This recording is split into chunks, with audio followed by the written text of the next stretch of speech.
नमस्कार, आप देख रहे हैं द लाइव इंडिया। मैं हूं आफ्ताब आलम। स्वागत है आपका हमारे चैनल पर। पंचायत चुनाव को लेकर लगातार द लाइव इंडिया का कवरेज जारी था और अभी हम मौजूद हैं बिस्फी प्रखंड के औसी बभनगमा उत्तरी पंचायत में। हमारे साथ मौजूद हैं अभी यहां से नवनिर्वाचित मुखिया हैट्रिक लगा चुके इनायतुल्लाह खान उर्फ मुन्ना। सबसे पहले तो स्वागत है आपका हमारे चैनल पर। मैं आपका धन्यवाद देना चाहता हूं। मैं अपनी पूरी जनता का धन्यवाद देना चाहता हूं। हमारे सभी बड़न ने हमको भरपूर प्यार दिया और प्यार देने का श्रेय हमारे कार्यकर्ता पे जाता है। हमारे कार्यकर्ता ने हमारे पास सभी कार्यकर्ता हर जाति के हैं और हर जाति के कार्यकर्ता ने ज़बरदस्त मेहनत किया और साथ साथ हम भी बहुत मेहनत किया और हमने विकास पे जीता है। और कोई कहेगा ऐसे वैसे, जो भी बोलता है, बोलने वाले बहुत तरीके से बोलते हैं, हम उस पर जवाब देना नहीं चाहते हैं आपको।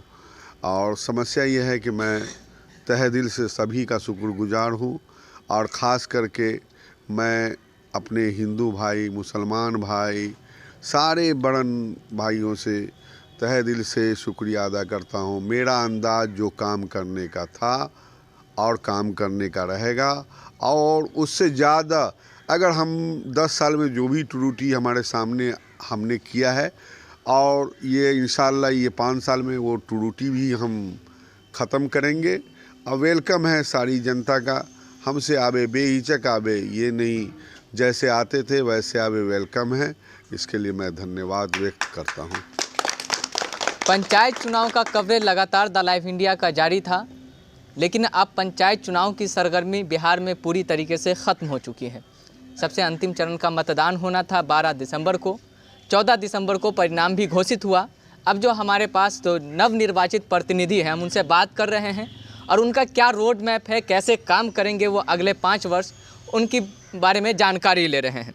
और अभी हमारे इसी सिलसिले में हमारे साथ मौजूद हैं औसी बभनगमा उत्तरी से जो नवनिर्वाचित मुखिया हैं इनायतुल्लाह खान। इससे पहले भी द लाइव इंडिया पर वो अपनी बात रख चुके हैं, कई वादा मुआहदा कर चुके हैं। अब उस वादे मुआहदे पर कितना खरा उतरेंगे उस पर भी बेबाकी से सवाल होगा और बीच में भी अगर ज़रूरत पड़ी तो हम बेबाकी से सवाल पूछने के लिए आएंगे। सबसे पहले इस जीत का श्रेय, जो आपको तीसरी बार जीत मिली है, 10 साल पहले रह चुके हैं, तीसरी बार जीत मिली है, श्रेय किसको देते हैं? ये श्रेय मैं अपने कार्यकर्ता, हमारे हिंदू भाई, मुसलमान भाई और हमारी माँ, बहन, बच्चे, नौजवानों ने मेहनत करके मेरे विकास को देखते हुए कि इससे अच्छा मुखिया नहीं हो सकता है और उन्होंने सराहा और सराहने के बाद हमें जीत हासिल हुई। और जीत मेरी नहीं, हमारी जनता की जीत है। आपने बच्चे का भी चर्चा किया है, बच्चे ने कैसे आपका साथ दिया? क्योंकि बिलो द 18 ईयर्स वो वोट डालने के लिए एलिजिबल नहीं होते हैं, लेकिन आप उसके दिल में कैसे जगह बनाए हुए थे? बच्चे ने कैसा साथ दिया आपका? सबसे पहले मैं भगवान और अल्लाह का शुक्रिया अदा करता हूँ। मैं 3 बार से इलेक्शन लड़ रहा हूँ और हमको फूल छाप ही मिल रहा है। सबसे पहले भगवान का शुक्रिया अदा करते हैं। और समस्या ये है कि हमारा छोटा छोटा बच्चा जिसका उम्र 10 बरस है, वो धड़ल्ले से मोहल्ले में घुस जाता है और हम चलते आगे कैंपेन के दौरान में देखते थे बच्चे सब फूल छाप, मुन्ना मुखिया जिंदाबाद सभी बोलते थे। वो देखिए, बच्चे फरिश्ते होते हैं, वो फरिश्ते के मुंह से और आवाज़ निकलता है तो वो अल्लाह ताला सुनाते हैं और उस फरिश्ते की आवाज़ अल्लाह ने सुना और उस फरिश्ते की आवाज़ सुन करके भगवान ने हमको कामयाबी दी है। हम आगे के सवाल की ओर बढ़ेंगे, लेकिन एक चीज़ और जानना चाहेंगे। एक अप्रॉक्स में जो चुनाव आयोग की वेबसाइट पे हमने देखा है, लगभग 4800 से 4900 के करीब यहाँ वोट कास्टिंग हुआ है आपके पंचायत में। आपको जो कुल मत प्राप्त हुए हैं चुनाव आयोग की वेबसाइट पे 1047 मत प्राप्त हुए हैं। तो कहीं ना कहीं अगर हम बात करें तो 3800 से 3900 दूसरे की तरफ थे, जो अलग अलग प्रत्याशी थे उनकी तरफ वोट गया है। तो क्या ये 3800 3900 जो लोग थे आपसे नाखुश थे या फिर क्या था? आप 10 साल सेवा दे चुके हैं इस पंचायत को। देखिए, हमारे यहाँ 10 कैंडिडेट थे और मैं सभी कैंडिडेट का शुक्रिया अदा करता हूँ और हमारे 200 भाइयों से मैं गुजारिश करूँगा, मैं सभी आदमी मिल करके, अगर हमसे त्रुटि अगर कामों में कहीं पे हो रही है तो सभी आदमी एडवाइस ज़रूर हमको दें कि भाई यहाँ काम करना ज़रूरी है। और हार जीत तो लगा रहता है, कोई नहीं है। इसलिए आपने सवाल किया कि 1047 वोट आपको आया, हमसे कमी कुछ नहीं हुई है। और जो भी कैंडिडेट थे, सभी आदमी के एक अपनी अपनी छवि होती है, अपनी अपनी क्षमता होती है, और कैंडिडेट जो भी हैं उनकी सलाहियत होती है, और वो अपने अपने मेहनत से अपना अपना मत प्राप्त किया, और हम भी अपने मेहनत से हम अपना मत प्राप्त किया। हमारे कार्यकर्ता, सबसे अहम भूमिका हमारे कार्यकर्ता ने निभाया। जनमत संग्रह आपके साथ गया, इसलिए आप हैट्रिक लगाएं। अच्छा, एक चीज़ हम जानना चाहेंगे, आपको वोट किस पर मिला है, चेहरे पर या फिर विकास पर? देखिए, हमको चेहरा पे वोट नहीं मिला है। सबसे पहले हम आपको एक बात बता देते हैं, हमने विकास किया है। हर आदमी को खुश नहीं कर सकता है। अगर 5 भाई हैं तो पांचों भाई को हम खुश नहीं रखेंगे भैया। एक्चुअली मेरा काम करने का अंदाज ये है, या अमीर हो या गरीब हो, सबको सम्मान और इज़्ज़त मैंने अपने घर पे दिया है। मैंने गांव में दिया है, घर पे दिया है, बच्चे को भी दिया है, सभी को इज़्ज़त सम्मान दिया है। मेरे काम करने का अंदाज है कि मैं अपनी मेहनत से, या वो गरीब हो या अमीर हो, हर के घर में कुछ न कुछ लाभ पहुंचाए। हर व्यक्ति आशा क्या करता है कि हमको चाहिए प्रधानमंत्री आवास चाहिए। प्रधानमंत्री आवास हर व्यक्ति को वो सीरियल से मिलता है, और सीरियल से हमारे माननीय प्रधानमंत्री, वो सेंट्रल की योजना है।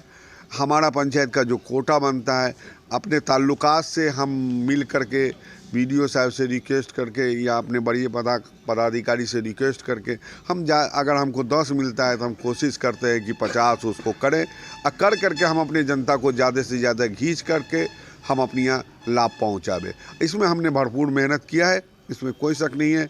अल्लाह जान रहा है और भगवान जान रहा है इस बात को कि मैं क्या मेहनत करता हूँ, क्या करता हूँ, मैं अपने मुँह से बयान नहीं करना चाहता हूँ। आपके पंचायत का वो कौन सा ऐसा काम है जो पिछले 10 वर्ष से आप किया है, जिसमें अधूरा रह गया हो, जिसको आप इस बार पूरा करने जा रहे हैं? देखिए, सबसे बड़ा काम ये है कि हमारे यहाँ जल जमाव बहुत प्रॉब्लम है। जल जमाव का प्रॉब्लम है कि हमारे पंचायत में रकबा नहीं है। हमारे पंचायत में रकबा नहीं है। रकबा जितनी पौर पुलिया थी, जो जिम्मेवार, हर आदमी कंजेस्टेड रहने की वजह से सब आदमी खेत में घर बना लिए, हर व्यक्ति बना लिए, मगर रास्ता नहीं खोज पाए। तो हम इस बार जल निकासी की नहीं हो पा रही है। अब बहुत सारे पुले भी बंद हुई है। हमारी सीओ साहब से बातचीत हुई है, इंशाल्लाह हम अपने पंचायत के कम से कम 4-5 पुल इंशाल्लाह मैं जनवरी तक में खुलवा दूंगा। उस पुल को 4-5 पुल, 4-5 और भी जो काम प्रमुखता से करेंगे आप आने वाले 5 साल में, जिस पर आपका प्राइम फोकस होगा? देखिए, प्राइम फोकस है हमारे, देखिए सेंट्रल सरकार और बिहार सरकार की जो भी योजना आती है, हम अपने पंचायत में 20वीं ब्लॉक में अगर पहले प्रायोरिटी मिलती है तो हमको मिलती है, और सबसे पहले मेरे पंचायत में काम होता है। इंशाअल्लाह हमारी सरकार, भारत सरकार, बिहार सरकार की जो भी योजना आएगी, भरपूर प्रयास करके अपने पंचायत में लाएंगे और हम अपनी जनता को पहुंचाएंगे। एजुकेशन और हेल्थ की ओर आपका क्या ध्यान है? एजुकेशन पे हम थोड़ा टाइट होंगे। कैसे टाइट होइएगा? टाइट हम कैसे टाइट होंगे, उसकी कोशिश करेंगे कि हम अपने सारे प्राथमिक विद्यालय, हाई स्कूल के जो भी टीचर है, एक दिन मीटिंग रखेंगे और सारे से बात करेंगे कि कोशिश करें कि हमारा बच्चा जो सरकारी प्राथमिक विद्यालय है, कन्या विद्यालय, मिडिल स्कूल है, हाई स्कूल है, वो सारे टीचर को हम इनवाइट करके अपने कार्यालय में बुलाएंगे। अब बुला करके मीटिंग लेंगे कि भाई अब पढ़ाई पे ध्यान दीजिए, और हम जो बच्चा प्राइवेट स्कूल में गरीब है, गरीब बच्चे को तालीम मिले, जिससे खुशी मिलेगी, उससे अल्लाह उसको अज्र देगा। पढ़ाने वाले जो भी टीचर होते हैं वो कभी भी अपनी ज्ञान को बांटने की कोशिश में रहते हैं, ज्ञान कभी छिपाते नहीं हैं और ज्ञान बांटने वाले ही महान हैं। जितना बढ़ता है उतना बढ़ता है। अब जितना सही मानों में जितना वो बांटेंगे उतना बढ़ेगा। मैं आपसे यही कहूँगा कि इंशाल्लाह मैं पढ़ाई के मामले में इंशाल्लाह इस बार मैं बहुत कड़े स्टेप लूँगा। स्वास्थ्य पे हमारे यहाँ लगभग है एक ज़मीन, हमारे यहाँ 6 बेड का हॉस्पिटल है, उसको नापी करवा करके कंप्लीट करवा करके वहाँ स्वास्थ्य केंद्र का जो बिल्डिंग है उसको सही दुरुस्त करूँगा इंशाल्लाह। अभी उसमें इलाज नहीं चल रहा है? हाँ, इलाज चलता है, डॉक्टर उपलब्ध हैं, इलाज चलता है। हमारा जितना भी कोरोना का जितना भी सुई लगा हमारे पंचायत टीकाकरण हुई टोटल वहाँ, और हम अपने हनुमान नगर प्राथमिक विद्यालय में औसी रहमानिया मदरसा में वगैरह वगैरह सेंटर बना करके हमने कोरोना का सुई दिलवाया। आखिर में आप चलते चलते आप हमारे चैनल के माध्यम से जो आपकी पंचायत की जनता और हमारे जो दर्शक हैं उनको क्या संदेश देना चाहिए? मैं दर्शक को यही संदेश देना चाहूँगा कि आपने तीसरी बार मौका दिया है। अगर हमसे 10 साल में कोई भूल चूल हुई हो उससे माफ़ी के तलबगार हैं। मैं भगवान से प्रार्थना करता हूँ, अल्लाह से दुआ करता हूँ कि अल्लाह हमको निभा दे ये 5 साल, हमारे 10 साल के मुकाबले में ये 5 साल हो, और मैं जनता को 24 घंटा सेवा करने के लिए तैयार रहूँगा। तहे दिल से शुक्रिया अदा करता हूँ अपनी जनता का कि आपने हमें जिताया। मेरी माँ, मेरी बहन, मेरे बुजुर्ग, मेरे बड़े बुजुर्ग सभी ने दुआ दिया। अल्हम्दुलिल्लाह अल्लाह ने हमें कामयाब किया, भगवान ने हमें कामयाब किया।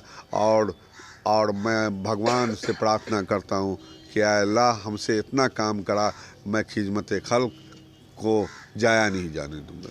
चलिए, बहुत बहुत शुक्रिया हमसे बात करने के लिए। सबसे पहले मैं आपका बहुत बहुत शुक्रिया धन्यवाद देता हूँ। आप बिस्फी प्रखंड में औसी बभनगमा उत्तरी में द लाइफ इंडिया ने बहुत अच्छा काम किया, और आपका मैं इस आपके चैनल के माध्यम से बहुत शुक्रिया अदा करता हूँ, धन्यवाद देता हूँ। उसके बाद यहाँ की तमाम जनता जो भी है, चाहे वो युवा हो, बुद्धिजीवी हो या महिला हो, दलित हो, अल्पसंख्यक हो, तमाम लोगों का आपके चैनल के माध्यम से मैं शुक्रिया अदा करता हूं कि तमाम लोगों ने इनायतुल्लाह खां को पिछले 10 साल से समझा और बूझा और उनके विकास के नाम पर उनको वोट दिया, और जो बाकी काम बचा हुआ है जहां का भी हो उसको करने का उनको मौका दिया। मेरा ज़की अहमद पम्मू, मैं औसी बभनगमा उत्तरी पंचायत वार्ड नंबर 4 बिचला टोला का रहने वाला हूं।